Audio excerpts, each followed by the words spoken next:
Hi, this is Tom. I have plenty of great memories of Eastern Nazarene College, including when the men's basketball team won 6 tournament basketball games all at home at the Lakeview Athletic Center. I believe it was 97. I think the women had their great year in 99. But they, two different tournaments, the men took all 6 games. It was incredible. The conference tournament and then a regional event, not NCAA, but a regional thing. I think ECAC or something like that. That was awesome. I've never heard that building rock like that.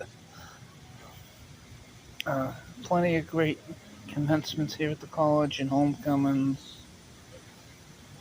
even some funerals, and even a movie premiere I took my mom to, of a Christian movie, The Prayer Card. It was the New England premiere of the movie right on campus at the Mann Student Center Auditorium. That is now the Cameron Auditorium at the Mann Center after Ruth and James Cameron, two great professors at ENC. Ruth, who has passed, and Dr. Cameron, Dr. James Cameron, who's still around. He's a good old man, mid-90s, still gets around the campus. That man can tell you history, both of ENC and as the world. Tomorrow I'll get together with my family for a celebration that one of my second cousins is becoming a doctor when it comes to physical training. And it'll be a celebration for him. And there might be some thunder showers in the area tomorrow, so like anything, you have to be flexible. But I'm looking forward to that. Yeah, tough news this past week with Eastern Nazarene College announcing it will be closing.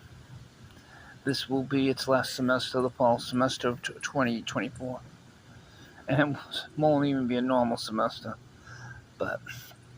And in my exact future at the college, for the people that do care about me, there's plenty of other people, that are dealing with similar things. But for me, I'm hoping, it sounds like, but I'll get better details in July. But I'm thinking I should be okay with employment as well as my apartment into next year, the calendar year, by a few months. But July, we'll get a lot of information. This week coming up will be the July 4th week, the holidays on Thursday, a 4-day break. So, yeah, we're in a good stretch of time at the job, other than the news that broke last week. But there's no way around that. That's a downer. An absolute downer. But the school's made it through some crisis before this time, but we're going to meet the best of it. As much as people are a little down, I still saw a lot of good spirit in so many people, not just in facilities, but in all the other departments, including some of the faculty that I'm close with, and different other people, administrators and stuff. I didn't see the highest ranking people since I heard the news, but, but everybody will have an important role in shutting this place down the right way, and hope for the best for whoever's the next property holder here at 23 East Elm Avenue. It was the Quincy Mansion School for Girls before it became ENC. And I did find out one fact. The school purchased the property back in 1919 for $50,000. $50,000. I'm pretty sure it's going to be a lot more than that. Obviously the school doesn't have enough money to run right now, but the foundation or whatever that is set up that gets the money will be getting a lot of money, it would seem, knowing what real estate is like here in Quincy. Everything's booming in Quincy other than good retail on Hancock Street in the downtown. That, for some reason, Even in other communities, do okay. Quincy has struggled in that. Plenty of good restaurants and other businesses there, and there's incredible history in Quincy. So much going for it. Just for some reason, the retail. Hey, I think a lot's going for ENC, and this place is shutting down. So you just never know. You just never know. You have to have faith in God, and I do. That's why when I say it will all work out, and I had a friend who works here, like, how do you know everything's gonna work out? I just have to have the faith. Twice they outsourced facilities and then run back in house. So there's been some changes, and administrations that came and gone, management and facilities has came and gone since I've been here.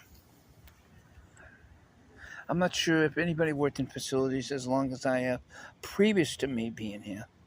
I know Tim Stiles had about 18 years, maybe 18, 20 years.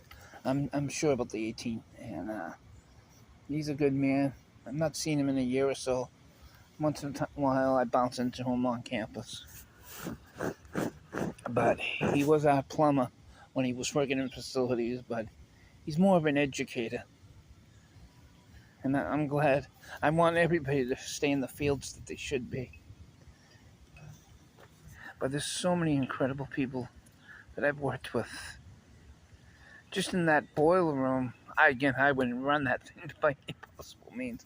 But just, Barry Hughes and Scott Fuller. There's so many grades. And I remember one time we had 3 Tims. Tim Dutton, Tim Bazilla, and then, Tim Stiles. And back then we had Neil Coffin and Richard Casper. So many good ones. I remember our lead custodian when I first started was Derek Mason, a graduate student. Sonny Octal was the custodial manager. Russ Williams was the director of facilities / maintenance manager, kind of like Jim Gardner right now. Made sure the grounds and the maintenance side got taken care of. Russ did. Back then, I'm obviously taking this in one video, but Andy Rarick was the security director, and there was no talking to Russ Williams about certain things. 2 good Christians. Most people would listen to Andy. Russ, meh, not so much. Russ was somebody you always respected. Good Christian man. I know he passed away a long time ago. One of the best people I ever known here was Rick Harmon, director of food service, for ages. I know that was over 3 decades of service, both to the company he worked for as well as Eastern Nazarene College. Rick Harmon. Other legendary names like Nancy Dewar, and so many others.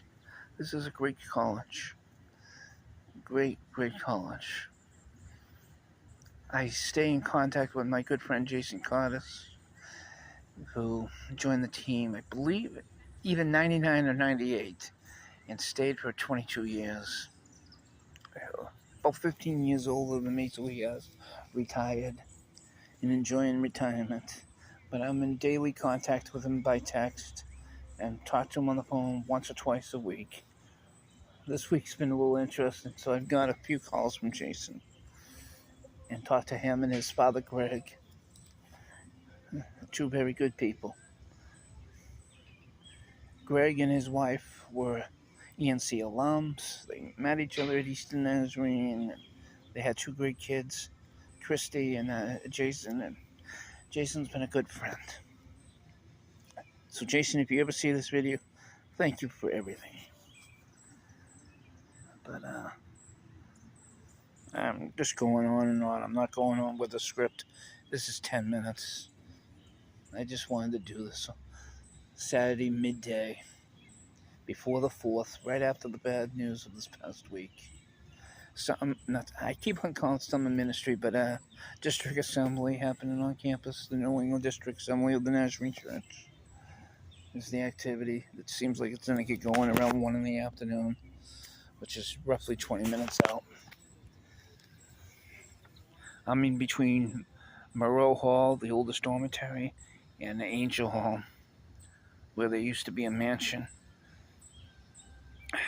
where we got the name, the Quincy Mansion School.